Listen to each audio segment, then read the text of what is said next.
हाजो सारि सारि दैसा स्राय स्राय बोहैनायजों बिफां लाइफां आरो समायना मिथिंगाजों बुंफबनाय लावखार ओंखाम जाग्राखौ मैया बेखेवबाय। तामुलपुर जिल्लानि सिङाव थानाय बगामाथि लावखार ओंखाम जाग्राखौ मैया बेखेवबाय।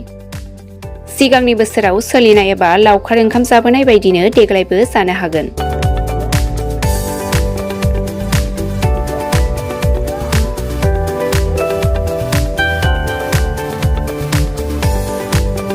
जायफोर बिथांमोनहा लावखार ओंखाम जानो गोसो गुदुं जानानै बिथांमोना फैदो आरो लावखार ओंखाम जानायनि गेजेरजों रंजानाय आरो नोंथांनि साननायखौ जाफुंहोदो।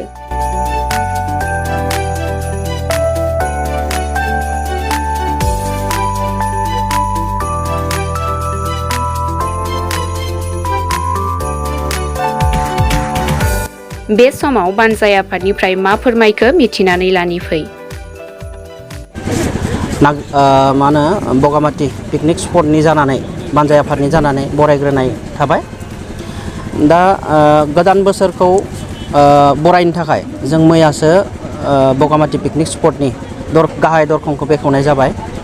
थ' बेजों लोगोसेनो आं बड'लेण्डनि एबा आसामनि गासैबो रायजो राजाखौ बेखौनो खावलायनो सानो जे बोसोरनि खेबसे बगामाथियाव फैनानै जाहाथे फेमिलियै फैनानै जयैनो फैनानै जाहाथे लावखार ओंखाम जालाङो, बेनि थाखाय आं खावलायग्रोबाय। आरो लोगोसेयावनो जों देग्लाय माने बोसोरफ्रोमनि बायदियैनो देग्लाय राफ्टिं दङ जोंना, बेयाव जिप लाइनिं दङ आरो मा होनो बै गराय गाखोनो हागोन गाखोफेरिफोरा। थ' बिदि आरो बेखिना दङ। आरो उननि समाव जों सान्दों माने जिप साफारिफोरखौबो लासै लासै खालामलांनो होननानै। थ' जोङो बानजाय आफादनि जानानै दावराव दावसि जानो होआ, बेयाव गासैबो जों कन्ट्रल खालामो।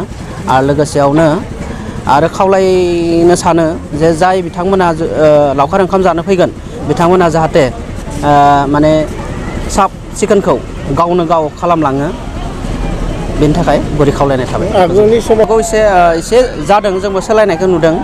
मानोना मोनसे प्रभाबा गोग्लैदों बायदि जों सानो आरो बानजाय आफादनि जानानै, जेरै निउ इडुकेसन पलिसिनि थाखाय एसे रायजो राजाफोरा गावनि गथ' गथायनि फिउचारखौ साननानै जाहाथे होंगो दोंगो जायाखैबो जानो हागौ आरो माने बिदि जों सान्दों आरो जोंनि साननाय।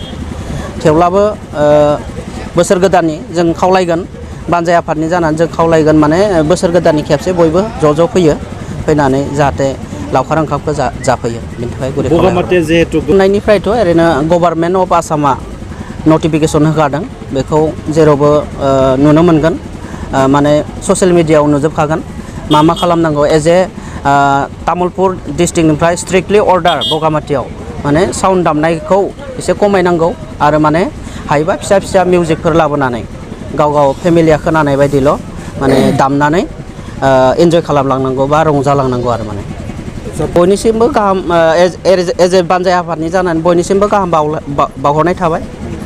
जाहाथे फैबाय थानाय बोसोरा बयनिबो न'खराव सुखु गोजोन लाबोयो, बयनोबो गोसोआव रंजानाय लाबोयो, बेनि थाखाय बानजाय आफादनि जानानै हामग्लायनाय बावहरनाय थाबाय। बेयावथ' ओरैनो बगामाथिया बरनदि वाइल्ड लाइफ सेन्चुरिजों नांजाबनानै थानाय मोनसे पिकनिक स्पट। बेयाव जों खोनानो मोन्दों मोनसे समाव अमा थावख्रिनि थाखाय नामदांखा बे बरनदि वाइल्ड लाइफआ। दा दंना गैया मिथिया, सेन्सास खालामदों बिथां फरेस्ट सेन्सास खालामबाय थायो गेजेर गेजेर हाग्रा बिफाना।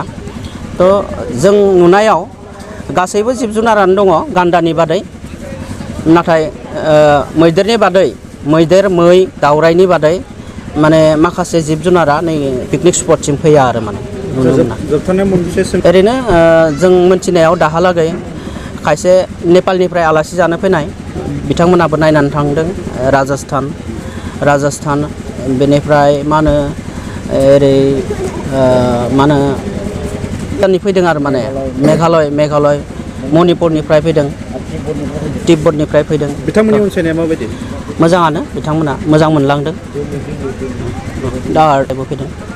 लावखार ओंखाम सम सम दै सारनानै होयो लामायाव, आरो गासैखौबो जे दै सारजोबगोन बेबो नङा। आरो मोनसे खोथायाव दङ दैयावसो दैमा जिङावसो माने पिकनिक जायो बेयाव हाद्रि जाखायो हाद्रिखौ माने जोंनि जायगायाव माने गिसि खालामजोबनाया एसेबां सहस खोथा नङा आरो माने ओंखायनो थेवब्लाबो जों लामायाव दै सारो गेजेर गेजेर थेंक इउ